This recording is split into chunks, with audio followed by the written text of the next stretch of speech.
Sa pingpinging programa, mula Lunes hanggang Linggo, aalawin kayo ng aming kilalang mga komentarista at public service program. Ito lamang sa himpilan ng DWPL. The proceeding program expresses only the opinions and views of its respective block timer, producer, radio announcer, writer, and production staff, and does not in any way reflect the views of this station. The station has advised the programmers to abide by broadcast laws and KBP rules. Lingkod ng Bayan, kaagapay ng mamamayan. Ang programang maglilingkod sa sambayanan, katuwang ang ating mga public servants. Lingkod ng Bayan, kaagapay ng mamamayan. Kasama ang inyong lingkod, si Flory Gabitan, tuwing Martes, alas 12 hanggang alauna ng hapon, dito lamang sa DWBL 1242 sa inyong talapitan.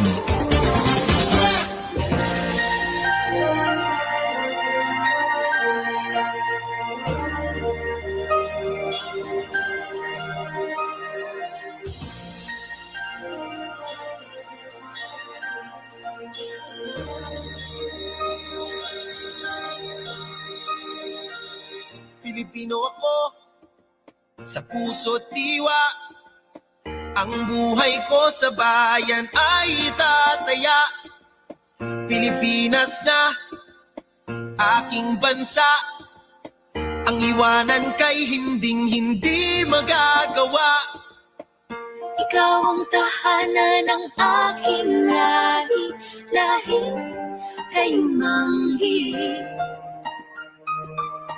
Di papayag na ikaw ay maaglahi, kahit dugo ang maging sukli. Para sa bayan, tungkulin ko'y gagampanan ng buong tapat at walang pag-iimpot kailan pa man.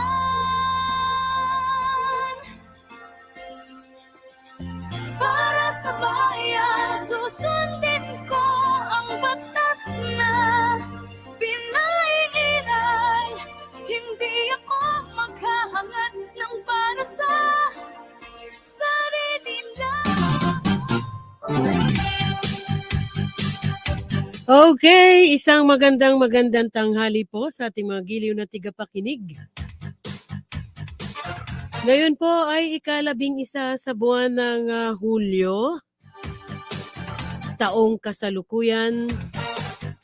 Isang oras na naman po tayo magkakasama-sama dito po sa palatunto ng Lingkod ng Bayan, kaagapay ng mamamayan, in partnership with Eastern Police District. Siyempre, magandang tanghali sa District Director ng EPD, Police Brigadier General Attorney Wilson Asueta. At sa the man behind and the author, Police Colonel Benliner Capili, EPD, CDDS. Maaari niyo po kaming pakinggan, panoorin sa ating FB live streaming, Lingkod ng Bayan, kaagapay ng mamamayan, at sa YouTube. Sa inyong talapitan sa radyo, 1242 kHz AM band. Habang inaantabayanan po natin ang ating panauhin ngayong araw nito, 5 minutes after 12 o'clock. Ang programang ito ay handog sa atin ng Load Them Up Transport Incorporated, owned and operated by Mr. and Mrs. Romeo and Aida Esguera, with office address at Block 5, Lot 3, Doña Onofre Village, Barangay Banay-Banay, Cabuyao, Laguna. Ng South Top Pick and Serve North Top Hauling Services Company, owned and operated by Mr. Richmond Paras, with office address at 1193 Luwazan, Muzon, San Jose del Monte, Bulacan. Ng Sonar at ng JB Stark Gaming Company. Siyempre, bago ko pabatiin yung aking partner, nais ko muna pong magpasalamat taus-puso sa mga doktor natin sa PNPGH, Philippine National Police General Hospital, siyempre kay Police Brigadier General Jezebel Medina, Director, Health Service, Kay Police Colonel Jose V. Sales Jr., Chief Dental Division, Police Lieutenant Colonel Dot Balazar, kay Police Major Richo Lufutol. At sa medical, ang dental ng EPD, Lieutenant Colonel Nandu. And sa medical po natin, ang napakaganda, si Dr. Rose Hannah Glindo.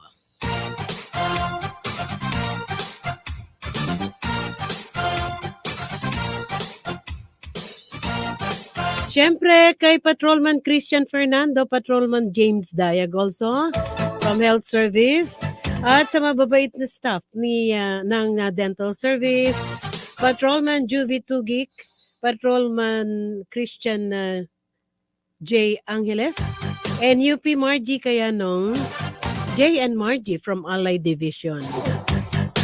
Mamaya antabayanan din po ang ilang mga balita mula po sa bulwagang pangbalitaan ng Eastern Police District. Magandang tanghali pa rin kay Attorney Eric Valero, kay Attorney Bob Peg, ED-LTFRB. Makaakala ng partner ko, nakalimutan ko na siya, no? Congratulations sa mga newly promoted nating mga PNP officers. Partner, magandang tanghali sa'yo. Yes, ma'am. Magandang tanghali po, ma. Binabati ko na rin po ang ating Chief PNP, si Police General Benjamin Acorda Jr., sir, sa ating newly installed na Regional Director ng NCRPO, si Police Major General Jose Mencio Nartatis Jr., sir. Sa ating District Director ng Eastern Police District, Police Brigadier General Attorney Wilson Asueta, sir. Sa ating Command Group, sina Police Colonel Oscar Hasildo, ang ating DDDA, si Police Colonel Jesse Tamayaw, ating DDDO, at sa ating Action Man, Police Colonel Ben Liner Capili. Sir, happy viewing po.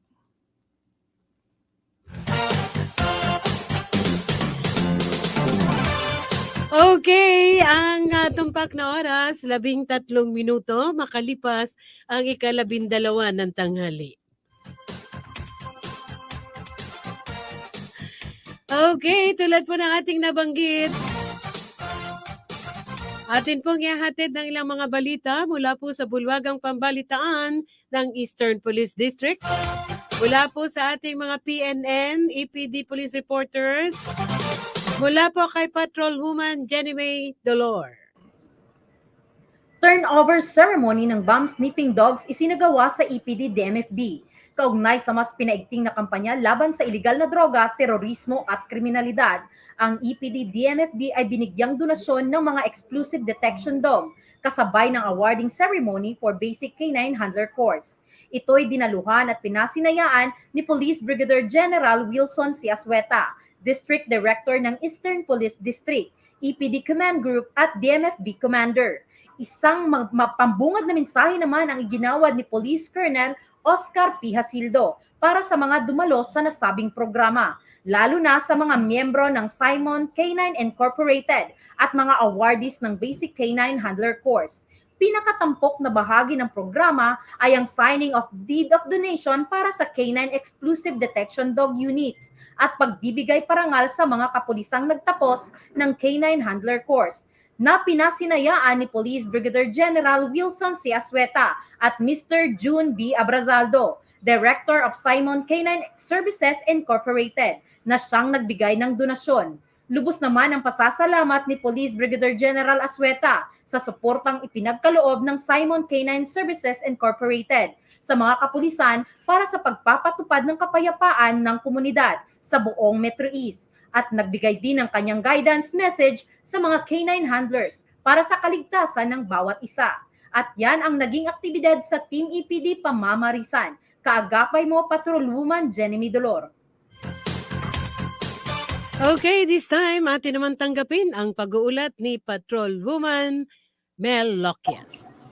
Mula sa Pasig City Police Station, 2 wanted person arestado na naturang himpilan sa pangunguna ng tracker team ng Pasig City Police Station Substation 4 sa ilalim ng pamumuno ni Police Captain Richard D. Thomas, Station commander nagsagawa ng manhunt operation ang mga tauhan ng naturang himpilan kung saan sa bisa ng warrant of arrest na aresto ang lalaking suspect sa barangay San Joaquin, Pasig City na ituturing na wanted person dahil sa kasong rape.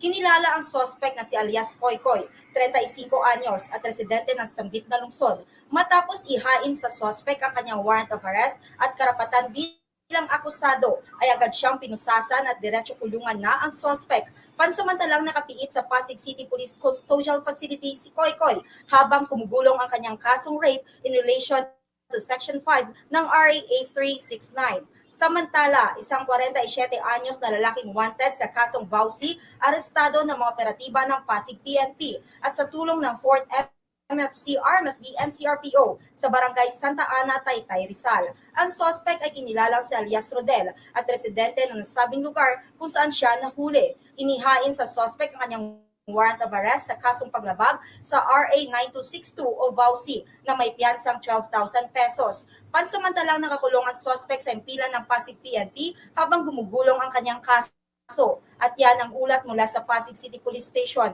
Mula naman sa Marikina PNP, kulungan ang kinasadlakan ng isang lalaki matapos maaresto ng mga tauhan ng Marikina PNP dahil sa panggagahasa sa isang babaeng biktima sa bakanting lote sa Barangay Malanday, Marikina City. Agad naman lumisponde ang mga kapulisan na nasabing himpilan na makatanggap ng tawag mula sa complainant. Matapos ihain sa suspect ang kanyang karapatan, ay diretso kulungan na sa sampahan ng kasong paglabag sa RA 8353 o anti-rape law ang kinilalang suspect na si alias Frank, 67 years old at residente ng Barangay Tumana, Marikina City. Samantala, sa isa pang operasyon na aresto naman ng isa pang most wanted person ng Marikina City, kinilala ang suspect na si alias Marvin, 43 anyos, isang civil engineer, tubong Dasmariñas, Cavite at naninirahan sa Barangay San Roque, Marikina City.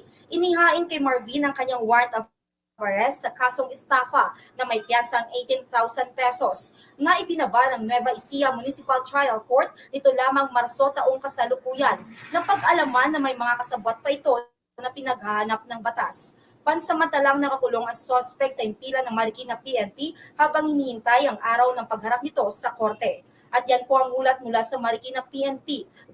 Dumako naman po tayo mula sa San Juan City Police Station kung saan dalawang pinaghahanap ng batas sa magkaibang kaso ang naaresto ng mga kapulisan ng San Juan PNP sa magkasunod na operasyon. Sa bisa ng warrant of arrest na aresto ng mga tauhan ng San Juan PNP Warrant and Subpoena Section sa ilalim ng pamumuno ni Police Colonel Francis Alan Mendez Reglos ang ituturing na most wanted person ng San Juan City. Ang akusado ay 33 anyos na si alias Ricky, isang liaison officer at residente ng Barangay Rivera, San Juan City. Si Ricky ay may warrant of arrest na may piyansang 200,000 pesos sa kasong lascivious conduct under RA 7610 na inisyo ni Honorable Mary Catherine O. Nolejas Garcia ng Family Court, National Capital Judicial Region Branch 14, San Juan City. Matapos inihain kay Ricky ang kanyang karapatan bilang akusado, ay diretso kulungan na siya para sagutin ang kasong sinampal laban sa kanya. Samantala, arestado naman ang isang babaeng wanted person dahil sa kasong bouncing check law or BP22 sa Santa Mesa, Manila. Kinilala ang akusado na si Bernadette De Gaspi, 36 anyos, isang procurement officer at residente ng Bacood, Santa Mesa, Manila. Matapos basahan at ipaalam sa kanya ang kanyang warrant of arrest at karapatan, diretso kulungan na ang akusado kung saan pansamantala siyang nakapiit sa San Juan City Police Station Custodial Facility habang gumugulong ang kanyang kaso. At yan po ang mga ulat mula sa Team EPD Pamamarisan. Kaagapay mo, Patrolwoman Merin B. Loquias. Okay, maraming salamat sa ating mga PNN, EPD Police Reporters, kay Patrolwoman Mel Loquias, kay Patrolwoman Joy Dolor.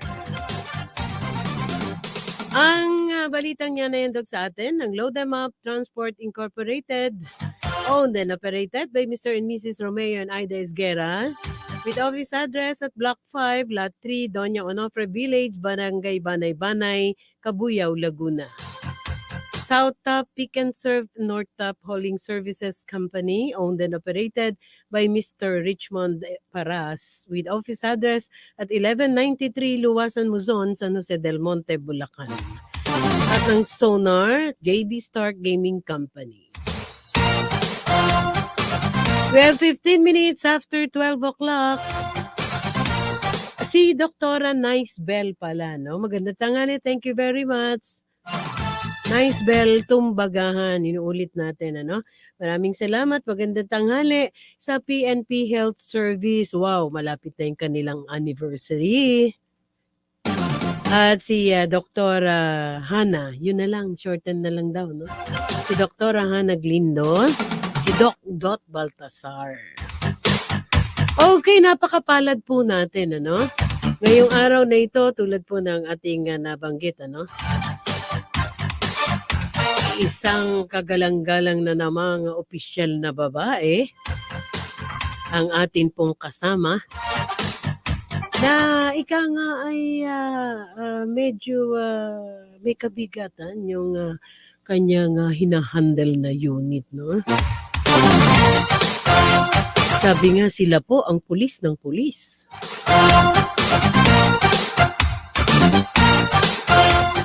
Kasi marami kaming tatalakayin kaya hindi namin kailangan ngayon ang ABP.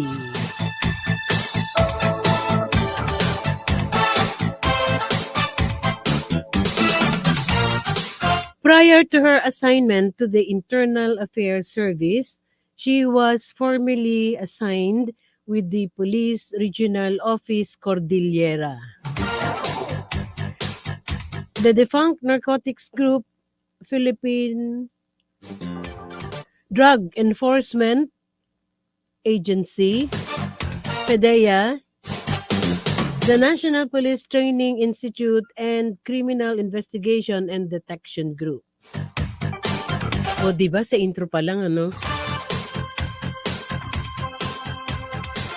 For her educational background, she's graduate of BS Criminology at University of Baguio. With her master's degree of Masters of Development Management at Pangasinan State University, Doctor in Public Administration in Dagupan, LNU in Dagupan City. She completed the PNP mandatory training with Public City Officer Senior Executive Course, PSOSEC, as her highest, yun, ano? Ako na nag-print nito, hindi ko maintindihan.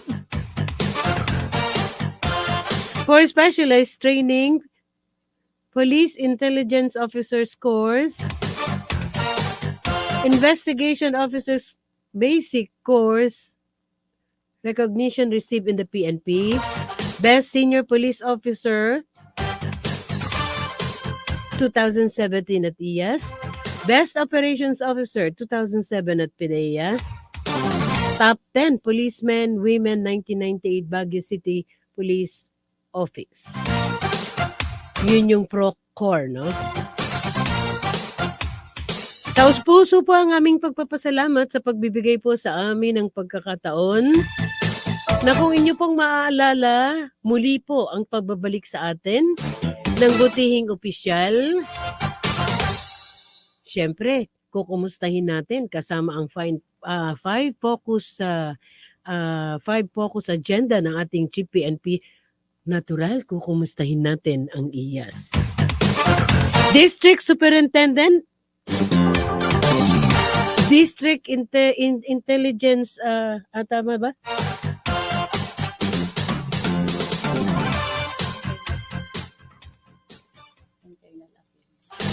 District Internal Affairs Service. Wala pong iba, kundi ang aming pinagmamalaki, si Police Colonel Melly Rita A. Davis. Partner, with us is the District Superintendent ng EPD Diaz. Bumati ka muna bago natin pabatiin si ma'am. Yes, ma'am. Welcome po sa Lingkod ng Bayan, ma'am. Feel at home po tayo, no? So, didiscusin lang po natin yung plans and programs and other accomplishment po ng IAS. And welcome po, ma'am, sa programa natin. Okay, siyempre pababatiin natin si Ma'am, ano? Go ahead, Ma'am. Thank you very much for that welcome. So, Ma'am Flory, magandang tanghali. And of course, my partner here, Major Agmaliw from the Siyempre, yung, District GCR. yung kasama And natin. also my companion from the District Internal Affairs Service, Police Corporal Pasqua. Okay. And sa mga nakikinig, especially to our Police Colonel Kapili, good afternoon, at sa mga iba pang nakikinig sa atin. Magandang tanghali sa inyong lahat. Okay, magandang tanghali sa office ni CDDS, si Kanono, no, at lahat ng staff ni Sir. So this time, tulad po ng ating nabanggit kanina, uulitin-ulit ni Ma'am yun sa atin, ano, for us, kasi nabanggit ko kanina, ang IAS, ang pulis ng pulis, no? So siguro malawak na paliwanagan yun, ano? Bago natin talakayin, linking, no, the IAS with the 5 focus agenda of our Chief PNP. Bakit nga ba? Yung practical na tanong ng isang layman, ano, bakit nga po ba pulis ng pulis ang IAS? Yes, IAS, the Internal Affairs Service, was created under 8551, actually the Republic Act 8551 in 1998. So our mandated is to regarding the assessment of the state of discipline of the PNP personnel, including also yung investigation of all wrongdoings of the PNP personnel. Yun po yung talagang dalawang mandate namin sa Internal Affairs Service. Partner? Yes, ma'am. Tuloy-tuloy na rin po natin. I-anchor na rin po natin sa programa ng ating Chief PNP, ma'am. Pwede bang nating i-explore o ipaliwanag maigi itong under integrity enhancement ng IAS? Okay, thank you, partner. So, partner in the uniform service. So regarding the 5 focus agenda of our Chief PNP, wherein the Internal Affairs Service role is very significant under integrity enhancement. So as a personal staff of the Chief PNP, IAS has an essential part in the disciplinary mechanism of the PNP. So under the integrity enhancement, it serves as the monitoring body of the character and behavior of all policemen and operates as the investigating body on all administrative offenses committed by PNP personnel. And doon sa disciplinary mechanism, Ma'am Flory, Go ahead, ma'am. alam naman ni Major Agmaliw ito, is that there's a three approach in the disciplinary mechanism of the PNP. Number 1 is the preventive approach, wherein the role of the internal affairs is there. So our services and that preventive approach are the following. Number 1 is the IAS reminders. This is being done during Monday flag raising ceremony and flag lowering. The objective is to remind our PNP personnel regarding the laws, rules, and regulations and policies of the PNP organization. Kaya nire-remind palagi, although sabi nga ni nung retired Sir, our Integrity Development Chief noon, or XO, na ang nakalagay doon is ang paalala ay gamot sa taong nakakalimot. Kaya it's a reminder. So parang first hour in the morning pa lang, parang yung venue nyo, no, reminding all those members of the Philippine National Police, parang doon mismo sa flag raising, ano? Yes, ma'am. Okay. Yes. Second also is the integrity seminar that we are conducting. Actually, this is being conducted monthly. This is the objective of this is to provide an opportunity to brief and refresh the PNP participants of this seminar about the concept and multifarious meaning of integrity. Okay. Alam naman natin yung integrity talagang broad yun. And its relationship with ethics and values. Yan po yung isa na kinakandak namin para mapreventa na gumawa ng kalukuhan or mga illegal wrongdoings ang mga PNP personnel natin. Kaya reminders pa rin para mag-sink in sa mga utak naming lahat as uniform personnel. Third, there is the signing of the integrity pledge. And I know that all PNP personnel knows this one, especially Eastern Police May I District. butt in? Yeah, yes, Curious about the thing that there is the signing of integrity pledge ng lahat ng PNP personnel. Kailan po ito nangyayari yung sila ay pumipirma sa kanilang integrity pledge? Actually, nagsimula pa ito noong 2017. Matagal na. Yes, no? ma'am. 2017. In relation dun sa una kong nabanggit na reminder, sabi ko nga, ito yung parang nagre-remind sa mga PNP personnel, although alam ko na alam naman nila yung oath nila as PNP personnel or a public servant, pero kailangan pa rin natin ma-remind. Dahil prevention is better than cure. Kaya yun din yung ini-emphasize namin, kaya palagi kami nagpapakita sa kanila, conducting all these reminders that we are the public servant. We are public servant. We should always remember our role. Kaya nga nakasaad doon sa signing of the integrity pledge to ensure commitment of every PNP personnel to live according to the highest standards for public officials and employees set forth in Republic Act 96713. So alam naman natin lahat na ito yung Code of Conduct and Ethical Standards for Public Officials and Employees. Yan po yung ini-emphasize po ng ating integrity pledge. Okay. On all those cases or sabihin na natin na on all those complaints filed against airing mga PNP personnel or mga kapulisan natin na nagkakaroon ng kasalanan. Ang IAS po ba, please correct me if I will be wrong, is an endorsing body? Ini-endorse ng IAS, parang kayo po ba yung nagbibigay ng final judgment dito for the endorsement whether or not to file an action against this individual? The process is like this. So when we are conducting investigation to PNP personnel, so we have that motu proprio investigation as one of our powers and functions in IAS, and then yung sa non-motu proprio investigation. In all this process, if we conduct investigation, we're going to have summary hearing proceedings. So we will continue the summary hearing proceedings, and then after that, we have that resolution, and then we're going to forward it to the disciplinary authority. So that is our recommendation. The IAS recommendation will be forwarded to the disciplinary authority. So the public pala, the public is open to approach IAS on filing cases against those PNP personnel regarding their mga wrongdoings, parang the public itself, Yes, not yes, alone na pang kapulis sa pulis or kasama ang publiko Yes. dito. Yes, ma'am. It's from the public. Sila po kasi yung nakakakita sa mga kapulisan. Diba? Kayo, ma'am, yung makakapagbigay ng information sa amin. Kaya nga, in relation doon sa preventive approach, we have a project that is called the establishment of the IAS desk.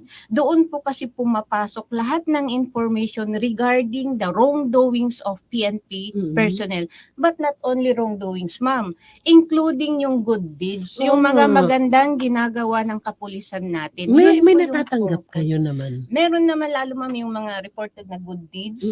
Yung example, yung mga tinulungan ng pulis na yung magpapakamatay sana or tumalon doon sa tulay, na pulis mismo yung tumulong. Ayan. Yun yung mga Parang alam good ko yun, deeds. Yes, ma'am. Isa yun yung That is from pumapasok. Mandaluyong. Okay. Oo, yung batang sinalba ng pulis natin, nakakatuwa naman kasi na monitor po namin yon, and in fact we had him with us, no? Para iparating sa ating sa taong bayan yung good deeds ng ating kapulisan. Yes, ma'am. Kaya ngayon nga maganda sana sa mga nakikinig, lalo na sa mga community, including also our PNP personnel, pag may nakikita silang magandang ginagawa ng kasama nila, why not input Pwede it? yun, sila mismo. Yeah. Yes, ma'am. Okay, marami tayong Superintendent. pasasagot sa ating butihing District Superintendent ng EPD Diaz. Pagkaraan po ng ating station ID.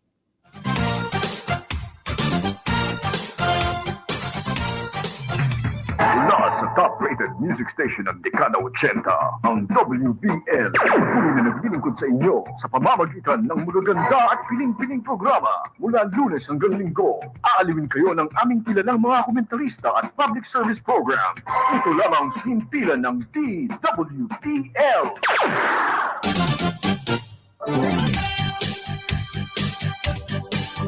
Okay, ang programa ito ay handog sa atin ang tumpak na oras sa 30 minuto makalipas ang ika-12 ng tanghali. Ang programa ito ay handog sa atin ng Load Them Up Transport Incorporated, ng South Top, Pick and Serve and North Top, ng Sonar at ng JB Star Gaming Company. Happy viewing kay Paul Pin Ilona, no? Diyan kay CTDS, kay Dr. Dot Baltazar, diyan po sa ating sa Health Service ng Philippine National Police. At kay Dr. Hana Glindo. Muli pong nagbabalik ang inyo abang lingkod, Flory Gabitan. Siyempre kasama pa rin natin live dito sa ating impilan ang butihing District Chief, District Superintendent ng EPD Diaz, Police Colonel Davis. Yun. O partner, alam ko may tatanong ka kay ma'am, no? Yes, ma'am. Dito pa rin tayo sa integrity enhancement, ma'am, no? Kasi for the benefit naman po ng iba, para ma-enlighten sila, ma'am, no? Nabanggit kasi dito kasi ni ma'am kanina, yung conduct motu proprio and non-motu proprio investigation. Pakipaliwanag mo naman po ito, ma'am, na para marinig ng ating nakikinig po sa atin. Regarding motu proprio and non-motu proprio investigation.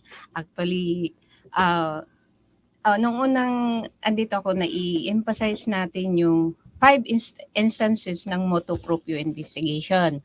Particularly so it is our function to conduct automatic investigation. Number 1, if the police discharge a firearm. Mm-hmm. The PUPC, regarding PUPC, if Opo. there's a death or serious injuries committed. Mm-hmm. So, imbestigahan namin yung mga custodial officer natin. Ang titignan na po natin dun, is there a lapses? Bakit namatay yung PUPC? Hindi naman yung inaano natin na kasalanan yung namatay. No. Kaya nga, we are conducting automatic investigation. Doon muna sa bakit. Yes. Okay. To know what really happened.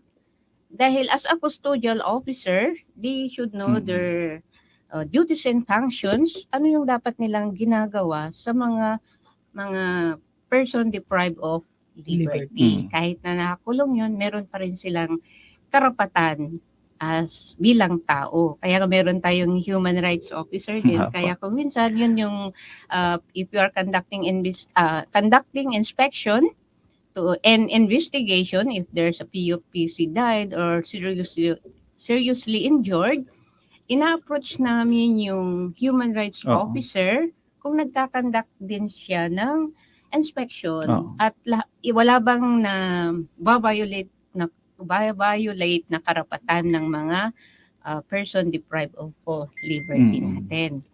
So, doon na yan. Then, human rights violation during the conduct of police operation. And then yung sa police operational procedures. There's a violation in the police officers police operation procedures natin. Yun po yung tinitignan namin doon. Kaya mas maganda ngayon they will be investigated para maipakita sa publiko na ito po yung ginawa ng mga operatives natin. They have the process to conduct operation as mandated by our standard operating procedure bago sila nag-conduct ng operations. Parang for their security din po yung ginagawa namin. But if the investigation revealed that merong violation silang ginawa, ay doon po magpa-process yung investigation natin sa kanila. That is to determine their culpability and the sufficient giving of what we call the implementation, kung ano ba talaga yung karapat-dapat na parusa sa kanila, so that it will stick in their mind as police operatives na ito dapat yung gawin natin. Especially sa mga superiors o mga team leaders. Kaya dapat ginagabayan nila yung mga operatives natin. Okay. Para bago sila mag-conduct ng operation, ito yung process na gawin natin. We should not deviate in our standard operational procedure para po maganda naman po yung paglatag din ng investigation against doon sa suspect na hinuhuli natin. Okay. Kaya pa naman yung, hindi naman yung ES is immediately conduct investigation to know the yung ginawa ng police. Hindi yung yung tinitignan natin doon sa administrative procedure is to know the truth. Ano yung nangyari? Bakit? Ang example, sa operation ng police. So, aalisin na natin sa kaisipan ng isang pribadong individual. Parang naging normal na kasi yun sa isang private individual. Ay, iyas. Yan ang nagpupulis sa pulis, no? Anyway, parang we tackled more on the 5 points agenda of our PNP. We tackled more on the integrity enhancement, no? Nag-focus tayo doon at napaliwanag naman ng malinaw sa atin ng butihing district superintendent ng DIAS, no? DIAS because it's district, no? Siyempre, under the integrity enhancement, there is the personal moral and welfare also.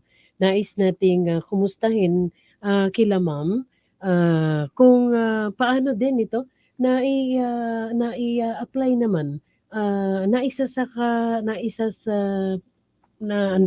na-adapt no ng IAS ang community engagement, and at the same time sama na rin natin yung personnel, moral and welfare, of course, to those PN members of the Philippine National Police who belongs to IAS also. Sa personnel welfare. Ang Internal Affairs Service personnel or all? Siguro dahil we are very proud, with us now is the district superintendent, pinagmamalaki din natin of course, syempre sabi nga pulis ng pulis, so we are expecting more of personnel from IAS, of course, na parang sila alagang-alaga din natin yung kanilang performance, moral and welfare, and everything. Tapos, we will go down from the unit itself, going down to all those na hinahandle ng DIAS. Tama ba, ma'am? Kasi yung sa personnel... Oo, paano na welfare, alagaan? Yes, ma'am. Oo. Sa personnel namin. Yes, ma'am. Siyempre, bahay muna, di ba? No? Sabi nga nila, kasabihan daw, ma'am, huwag tayo magbukuhan ng edad. Alam ko matanda ako sa iyo Bago ka daw magwali sa bakuran ng iba, walisin mo muna ang bakuran mo. So, ang kumustahin natin, syempre, of course, we'll start from paano natin napapangalagaan ang personal din ng IAS para lalo pa silang makapagsilbi, ma-inspire to perform their job. Magandang tanong yan Parang bumalik sa akin Tatanungin ko sana kung andito si director ko, sasabihin nyo, sir, paano nyo ba kami inaalagaan? But anyway. Pero hindi, ma'am. Again. Hindi, again, ma'am, pribado akong individual. Yeah. Ako na ang magbibigay. Magbibigay lang ako, partner, Yes, ma'am. Magbibigay lang ako ng analysis ko. Siyempre, kahit na dun sa rule ni Lord, to an individual, to be categorized, na i-categorize mo, kunyari i-categorize natin siya as, nobody's perfect, no one is perfect, but as to one individual who can control and handle para maging role model at maisabuhay para sundan ng mga tao. Of course, saludo tayo sa IAS. Kasi yung discipline will start from them and Yes. nakikita natin sa kanila. Kaya nga meron silang role, no? Na pangalagaan ang kabuuan ng organisasyon. O, di ba, ma'am? Sinagot ko na rin yung tanong Yeah, ko, o, di ba? Yes, ma'am. Thank you. Kasi Pero, magtatanong ka ma'am kay director di ba? O di kay director sumasagot na rin ako Yeah. pribadong individual. Pinagkakatiwalaan ng kapulisan ang IAS. That's why they are the ones responsible policing our police. O partner, ano? dagdagan ko lang yung sinabi, ma'am. In our part kasi, ma'am, considering that I'm the district superintendent, nga sa tanong mo. Para na kang tingnan nanay, mo ma'am, na, no, nanay. Ako yung nanay nila. Actually, we are 5 organic members of the Internal Affairs Service. That's why we are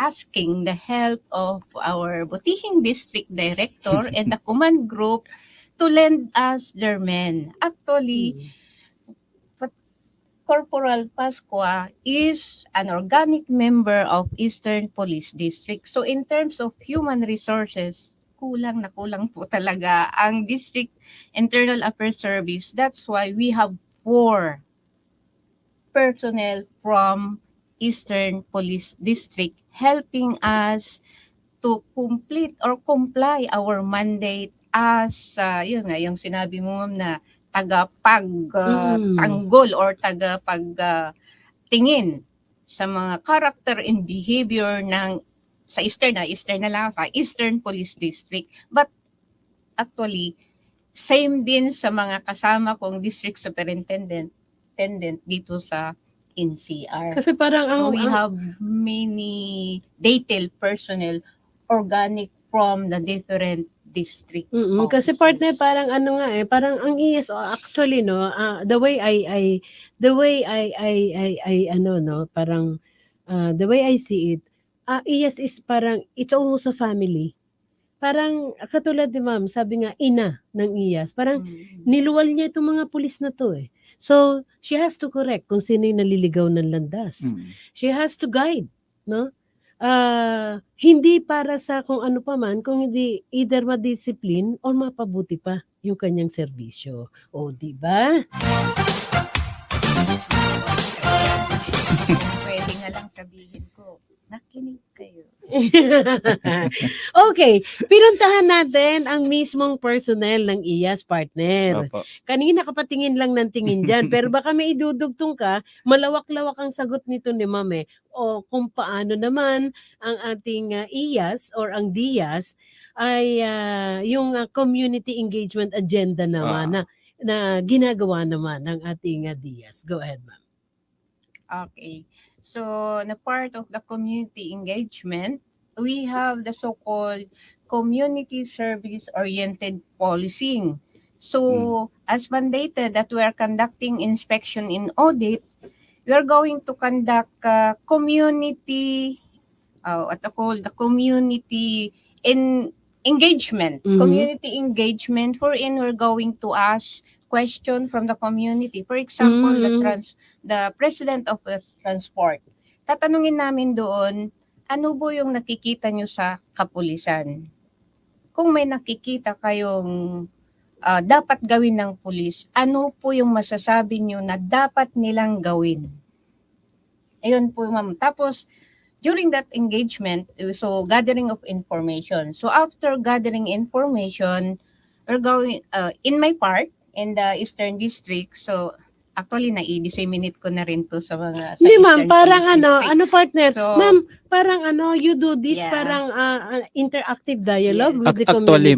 Actually ma'am, ang IAS kasi mayroon silang established na IAS desk. Okay. So doon nagsisimula na rin yung community engagement, ma'am, di ba? Yeah. So Kindly elaborate, ma'am, ito yung establishment ng IASDES nyo as a At saka community engagement. how is it how is it conducted? Parang you having interactive dialogue with the Mm-mm, oo. community para to learn more kung ano yung ano nila sa pulis, kung ano yung masasabi nila para na din sa IAS para makita na din yung relasyon ng kapulisan sa komunidad. Ayun nga, itutuloy ko yun, ma'am. Go ahead, ma'am. Bago ko balikan yung Pero ma'am, pa bago ni ka Major. magpatuloy, yung maraming nanonood sa iyo, ma'am. Si Poor Bay 10, technical daw ng sa health service, sila Dr. Dot. Sige, ma'am. Ang pulis ng pulis. Go ahead, ma'am. Okay, thank you. So itutuloy ko po yun sa community engagement. So yung CSOP namin po is yun nga yung we're going to conduct engagement with the community. We ask them what para hindi ko sasabi kasi dito, what they think the PNP should be doing in their locality. How they think police should be doing in their locality. How they think police officers should conduct themselves. And which problems to address sa locality. After this engagement, for this information that we gathered, in my part in the Eastern Police District, I'm going to coordinate with the substations commanders na ito po yung nag-gather namin during inspection sa community engagement namin. So, ibibigay ko po yung information, further action taken. After 1 week, we as inspectors will conduct validation. Totoo ba yung ginawa ng kapulisan or meron bang nabago sa gusto nyo or yung gusto nyo bang mangyari na sinabi nyo sa amin ay nagawa po ng aming kapulisan? Yun po yung ibabalidate namin. So magiging positive po yung approach. Parang we are helping the Eastern Police District on the ground. Not to look on the negative side, but tumutulong kami para maganda yung partnership ng community sa police. Yun yung gusto ko rin ipaintindi sa mga kasama namin sa APD na yun po yung rule ng community service-oriented policing namin na may enhanced checklist kaming ginagamit para doon sa mga tanong namin sa komunidad. Ayun ay po makakatulong din sa kanila kasi yung enhanced yung EMPO, Yes. 'di ba ginagawa din nila 'yun? Parang tinutulungan pa namin para malaman nila ano yung dapat action taken nila doon sa lugar na 'yon. Okay, ang nakikita ko dito partner yung pinararating ni Ma'am ni Colonel Davis yung mensahe na the IAS alone doesn't only deal with complaints, 'di ba? Yes. It doesn't only deal with complaints but they deal too sa mas ikagaganda pa ng serbisyo ng kapulisan. Kaya they are asking the community or the public how an individual policeman nagre-render ng kanyang serbisyo. Any comment on that? Any suggestion on that? The IAS is taking that. So dito naliwanagan natin sa isipan natin, ang IAS ay hindi po lamang para tumanggap ng mga complaint. They are extending their helping hand para sa lalo pang ikagaganda ng serbisyo ng ating kapulisan. At kung may naliligaw ng landas, it's either, sabi nga, kung may pagkakataong mabago, na pagbabago. Kapag wala na, kailangan hindi na siya makahawa. O, di ba, partner? We have 11 minutes before 1 o'clock. Happy viewing kay Dr. Hannah Lindo from EPD Medical and Dental and Medical Unit, si Dr. Nandu. Okay, balikan natin. Partner, baka may tatanong ka pa. Yes, Yun ma'am. yung inano Karugtong May po kasi tinanong ka, nito may eh. tinanong oo. ka kanina. Go ahead. Yung mga IAS program and project, isa sa mga to, yung maganda yung Tinanong- general public, ma'am, to ginagamit nila. Paano mo explain po natin itong establishment ng IAS-DES, ma'am? And para in relation doon sa parang Mm. inano mo na kaya may ISDES for community Mm-mm. engagement. So, yes, related din doon. Pero doon sa establishment ng ISDES, actually doon sa memorandum circular ng PNP, meron tayo doon. Kaya katulong din namin, Ma'am, dito sa Eastern, pero sa lahat naman ng the 17 regional offices of the IAS is that all stations. So dito sa district, yung pamamarisan natin, Pasig, Marikina, Mandaluyong, San Juan, including DMFB, and I also asked the help of the forensic unit to establish IASDES. And that establishment of that IASDES, meron po tayong tinatawag na focal persons. Galing din mismo yung mga focal persons na yun po is galing din doon. For example, sa Pasig, organic personnel din po nung Pasig yung andoon. Katulad din sa Mandaluyong, Marikina, DMFB, and forensic unit. Dahil nga, sinabi ko nga kanina, for human resources, talagang kulang na kulang ang IAS. Although, we like really to help, para naman yun nga yung sinabi din ni Ma'am kanina na yung napapagawi sa kaliwa, itatama natin para doon sa direksyon ng ating mandate as PNP personnel. Kaya maraming mga details sa amin para tumulong, para magampanan namin yung aming mandato as the police, the lead agency in the conduct of investigation, and also the assessing the state of discipline of the PNP personnel. Kaya nga po yun yung sa IASDES. So there are focal persons ng bawat station. So kung may mga to our community, yung sa public, na meron silang nakikita nga na wrongdoings o hindi ka nais-nais ng ginagawa ng kapulisan, they can approach our focal persons sa bawat station. And kung gusto nila, andun naman kami sa Diaz, kaya nga located sa Barangay Malinaw, Pasig City. But the establishment of IASDES, para kung andun na siya dun sa Pasig siya pupunta. And then yung focal person na yun, meron tayong itinatawag na internal disciplinary information system. Yun po, doon ilalagay ng focal person natin, i-input na yun. Makikita po namin doon sa district, yung na-input na yun, regarding sa information. Kung wrongdoings ng PNP personnel na yun, ikakandak pa naman ng validation. Hindi ka agad investigation, validation muna. At kung talagang it needs to be investigated, we're going to conduct the process of investigation. Now, yun nga yung inaano natin na doon sila pupunta sa bawat established IASDES sa mga istasyon. Andun yung mga focal person natin. Actually, yung mga focal person natin, meron kaming kinakandak na seminar. And ano naman sa kanila, yung paano sila mag-encode doon sa IDMIS na tinatawag natin. Kasi namomonitor din namin doon kung ano yung nangyayari sa information. Kaya nga ito yung sa category of information for IASDES, meron tayong 7. So, di ba kanina nasabi natin na hindi lang yung wrongdoings ng PNP personnel, but also the good deeds. Kaya lang ini-encourage ko nga dito sa EPD, yung good deeds sana ng PNP personnel para mas marami yung good deeds kaysa yung wrongdoing. Yun yung parang inaano ko, ma'am. Siyempre sa amin is, di ba,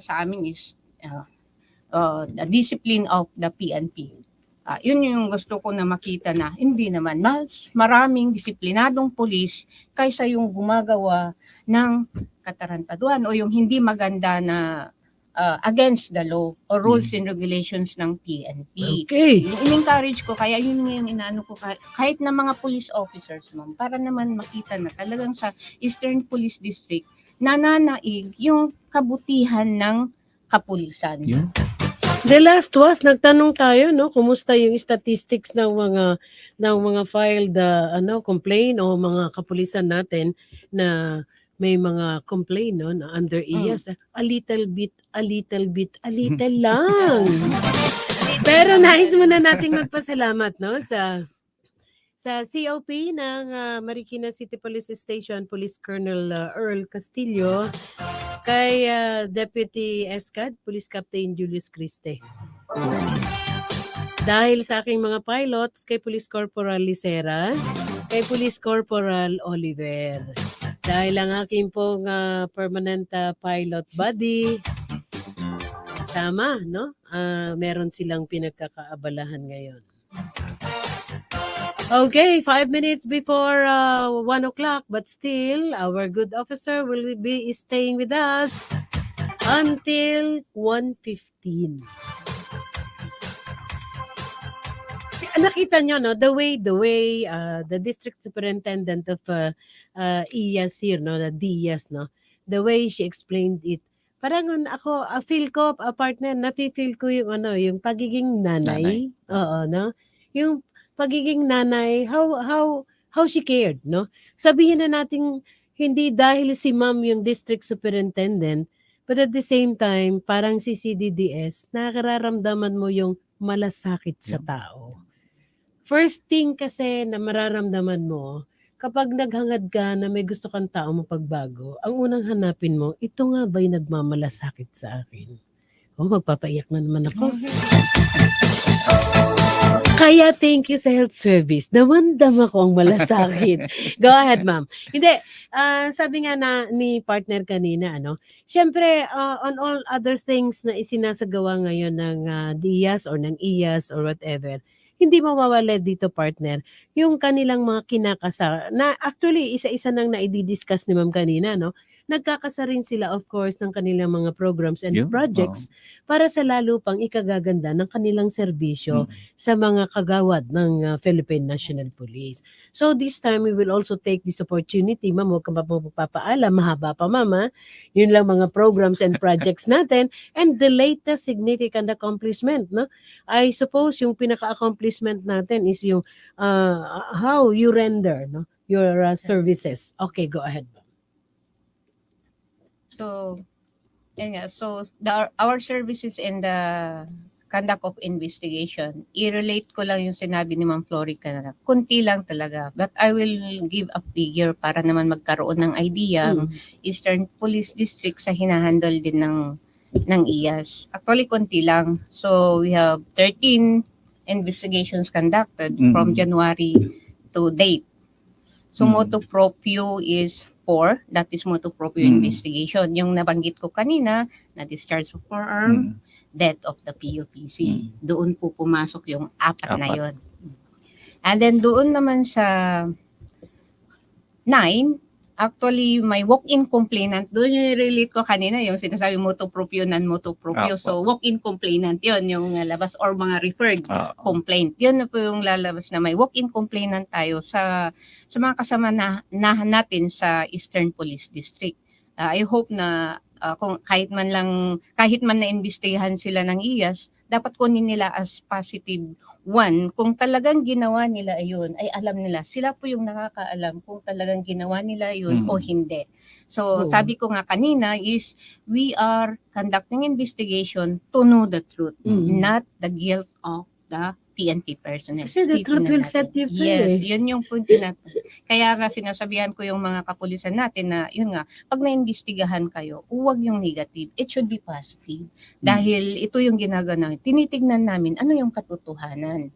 And then yung naiwan, yung 6 yun, actually yun yung sa breach of internal discipline. Sa tamang bihis po yun. Kaya nga medyo lumoral ako kasi sila ay naimbestigahan. But sabi ko nga, hindi naman tayo yung boss lang. We have mas nakakataas sa amin na although ayaw namin, pero yun talaga yung policy ng policy or the rule is the rule. Ma'am, on the violation of tamang bihis ba, does it cause suspension or yung tamang bihis? Actually, ma'am, kung titignan mo talaga yung batas namin, meron at meron yun. Kasi ano po ba ang mai-justify nila kung hindi sila talaga nakatamang bihis? Immediately, ma'am, there is no such Hindi a warning? Meron naman, ma'am, yung ang ibibigay namin is yung delinquency report, Ayan. DR, na sinasabi namin. Oo. So, Siyempre, may para na rin- corresponding din yan. Para ma'am, para na rin ito sa kabatiran ng pamilya ng ating mga kapulisan. Kasi there is always the tension, 'di ba? Mm. Bakit nga nag-commit ka ng gano'n, 'di ba? Sino ba yung laging may tanong na gano'n? Siyempre si wifey, 'di ba? Ba't na-commit mo yung gano'n? So at least ngayon, meron palang ibinibigay naman na a little extended the time, no? Hindi immediately, no? Baka kasi sila misis, nape-pressure din ma'am kapag yung gano'n, ano? Kaya ngayon yung dapat alam ng police kasi considering na yung tamang bihis kasi is from the start na pumasok kami, nabanggit na yan. Dapat ganito, syempre naman yun yung authority namin na nakikita ng community. Diba? That is our authority, our uniform, our badge. Kaya kung maganda yung presentable kami, maganda din yung tingin sa amin. Yes, Pero of kung course. lousy, ay talaga, kaya yun po yung binibuild namin. Kaya kung tamang bihis, dapat pari-parehas kami. Kasi Kasi kung there hindi kami are pari-parehas, instances wala like rin. yung physical outlook mo Yeah. reflects your personality. Yes. Parang iyon yun 'di ba? Pero ako ma'am, I grew up in a military family. Talagang maya't maya yata ako nakakita ng nagsashine ng sapatos, ng mga dipiston na hindi mo matitinag, no? Okay, napakaganda po ng ating tinatalakay and syempre no, meron tayo mga ilan-ilan na napupulot na pag-aaralan ano, lalo higit po dito sa ating pulis ng pulis. And this time, tayo po'y magbabalik pagkaraan po ng ating station ID. Mula sa top-rated music station ng Dekada 80, ang WBL. Puro na naglilingkod sa inyo sa pamamagitan ng magaganda at piling-piling programa. Mula Lunes hanggang Linggo, aaliwin kayo ng aming kilalang mga komentarista at public service program. Ito lamang sa himpilan ng DWBL.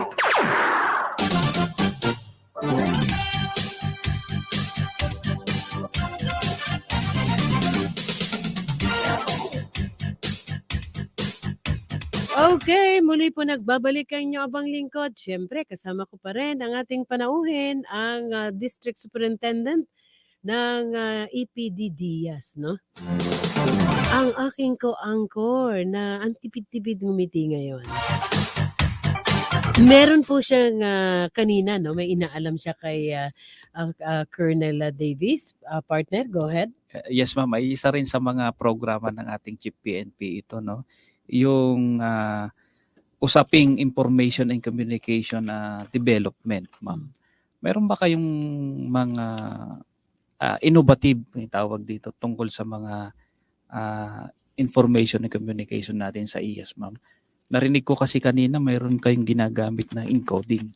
Pakipaliwanag naman po ito, ma'am. Doon naman po mapasok yung IAS, doon sa IAS desk. Kasi ang ginagamit ng mga focal person natin na pag-encode is yung IDMIS na tinatawag namin, Internal Disciplinary Mechanism Information System. System po yun na dinevelop ng information communication natin. Sila po yung nakahawak doon, kaya kung namumblema yung mga focal persons natin at hindi ma-encode yung gusto nilang ma-encode, kasi may system doon sa preventive, punitive, restorative. Pero doon kami sa IAS desk kasi is nasa preventive approach yung na-discuss ko kanina. Nasa preventive approach. Kaya yung focal persons natin being trained as focal person, yun po yung i-encode nila sa system. Ang nakakakita din doon kasi din-develop ng information technology natin yan ay pag may technical problem, sila po yung uma-assist, kaya may Viber group din sila. Bakit di kami makapasok? Bakit yung password namin ganun? Yun po yung dinevelop ng information communication natin na gagamitin diyan sa pag-encode sa mga information na pumapasok sa IAS desk. Kaya ngayon kanina yung sa category of information ng IAS desk na pumapasok, yung sinasabi ko kanina, yung positive feedback, yung mga good deeds. Kaya nga palagi yung sinasabi, dapat mas maganda, maraming positive feedback. Tapos yung breach of internal discipline, yung sa inspection and audit, yung pinag-usapan natin na sa tamang bihis na violation, mga infractions, yung mga late, lahat yun may encode doon using the IDMIS kasi siya yung information system Oo. namin. Kaya nakaka-catch on. Actually, si DPCR yung isa na ano dyan, yung nakatitingin doon. Kaya kung gusto natin kumuha ng information regarding information sa wrongdoings or sa positive feedback sa mga PNP, yun yung kaya nagawa niya project yan, doon tayo makakakuha ng data Yeah. as a database. Pero hindi lang hindi database ng mga naimbestigahan, no.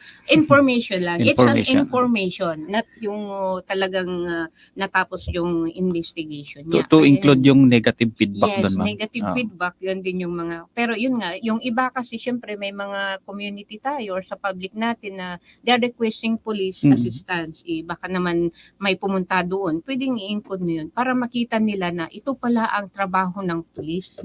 Syempre pag nag-request ng police assistance, andoon din si kapulisan doon na mag-assist doon sa complainant or yung nangangailangan ng tulong. Okay. Kaya dapat naka-encode lahat dyan sa IDMIS.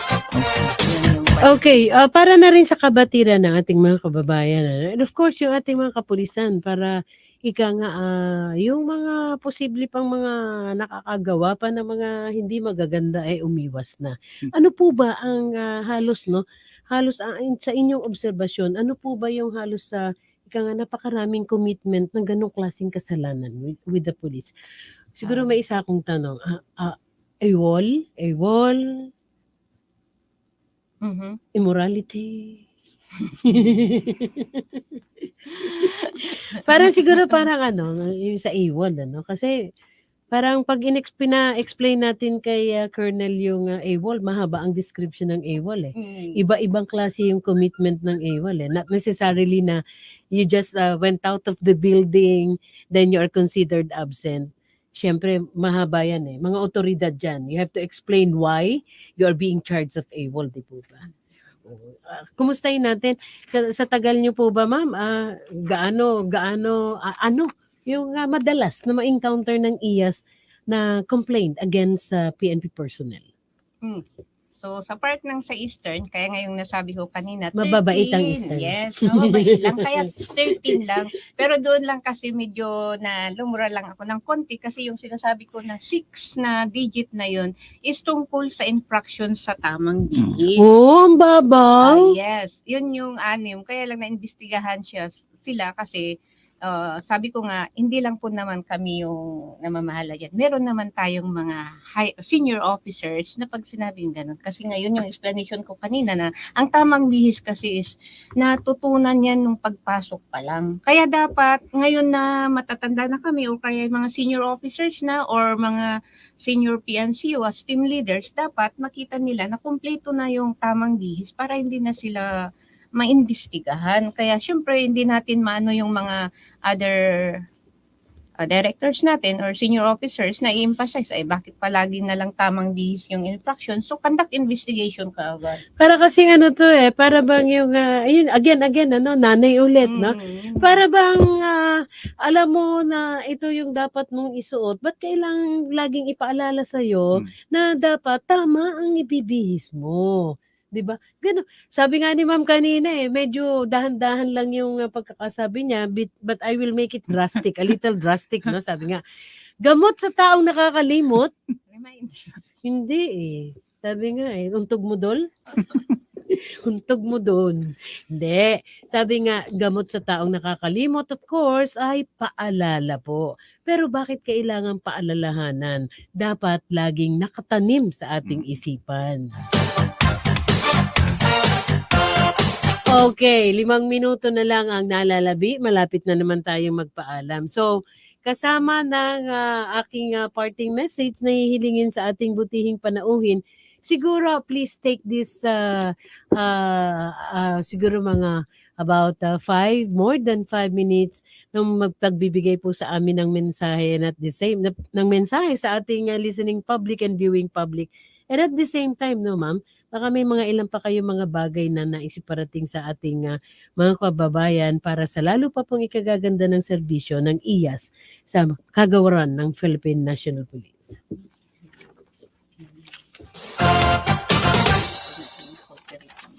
Saka May mga text line sila, ma'am, ano? O, yun. Go ahead, ma'am. Okay.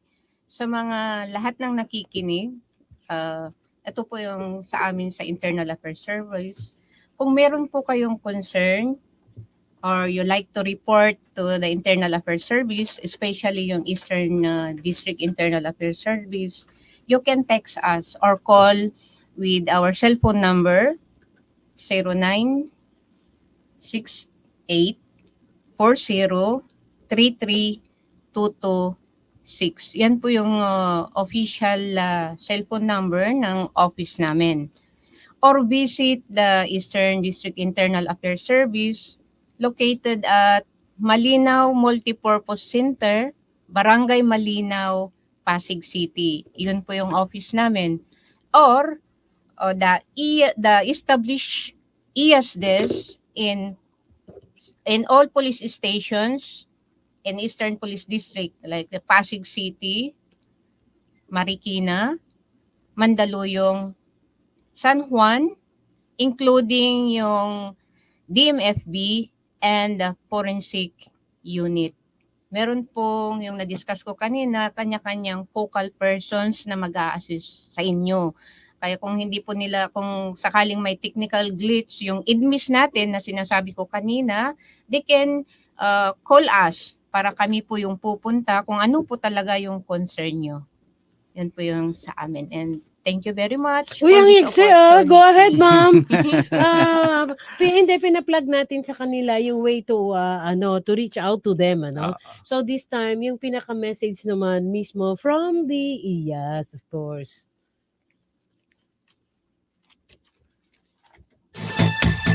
Go ahead, ma'am. Go ahead. Yes, ma'am. Go ahead. Okay. So from the Internal Affairs Service, thank you very much, ma'am, for this opportunity that you have given to us. At least na iparating po namin sa ating mga listeners yung tungkol sa IAS services, including yung programs and projects namin. Sana po may napulot kayo at nalaman nyo kung ano ba talaga yung ibang mandate ng Internal Affairs Service in relation to the 5 focus agenda of our Chief PNP. As I have said, yun nga yung kaya tumutulong ang Eastern Police District personnel sa amin because of kakulangan ng human resources sa amin. But still, kahit po kulang po kami ay we are doing our part. Best effort to deliver our services, especially to the Eastern Police District. Kaya yun nga yung sinasabi ko as nanay, actually ang gusto ko talaga habang ako yung District Internal Affairs Service dito ay talagang masiro man lang yung mga naiimbestigahan.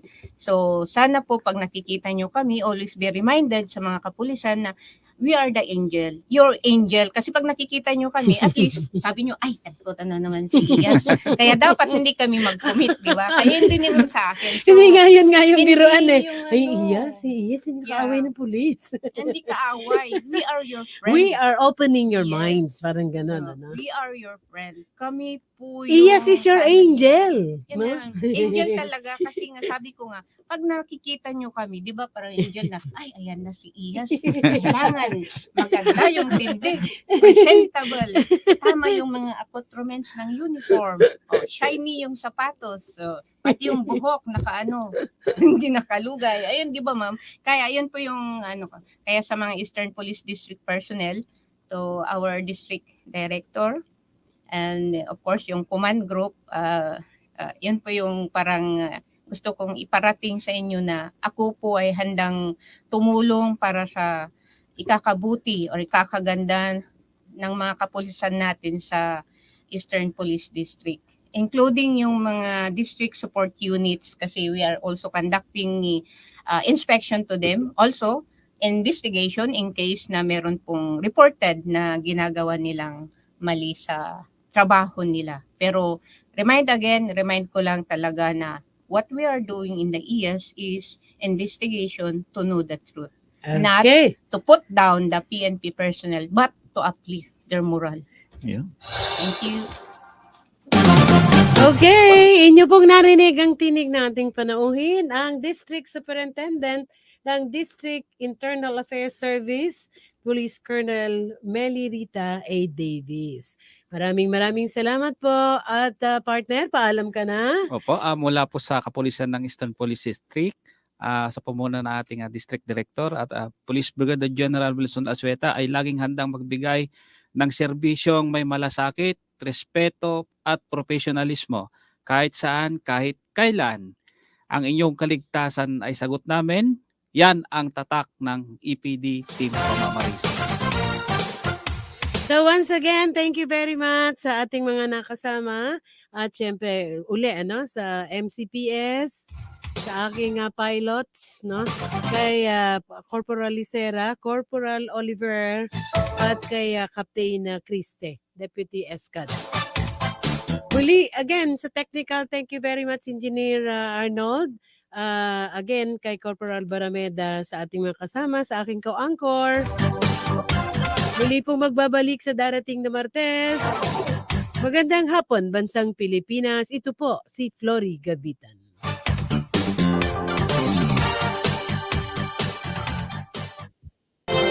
Lingkod ng Bayan, kaagapay ng mamamayan. Ang programang maglilingkod sa sambayanan, katuwang ang ating mga public servants. Lingkod ng Bayan, kaagapay ng mamamayan. Kasama ang inyong lingkod, si Flory Gavitan, tuwing Martes, alas 12 hanggang alauna ng hapon, dito lamang sa DWBL 1242 sa inyong talapitan.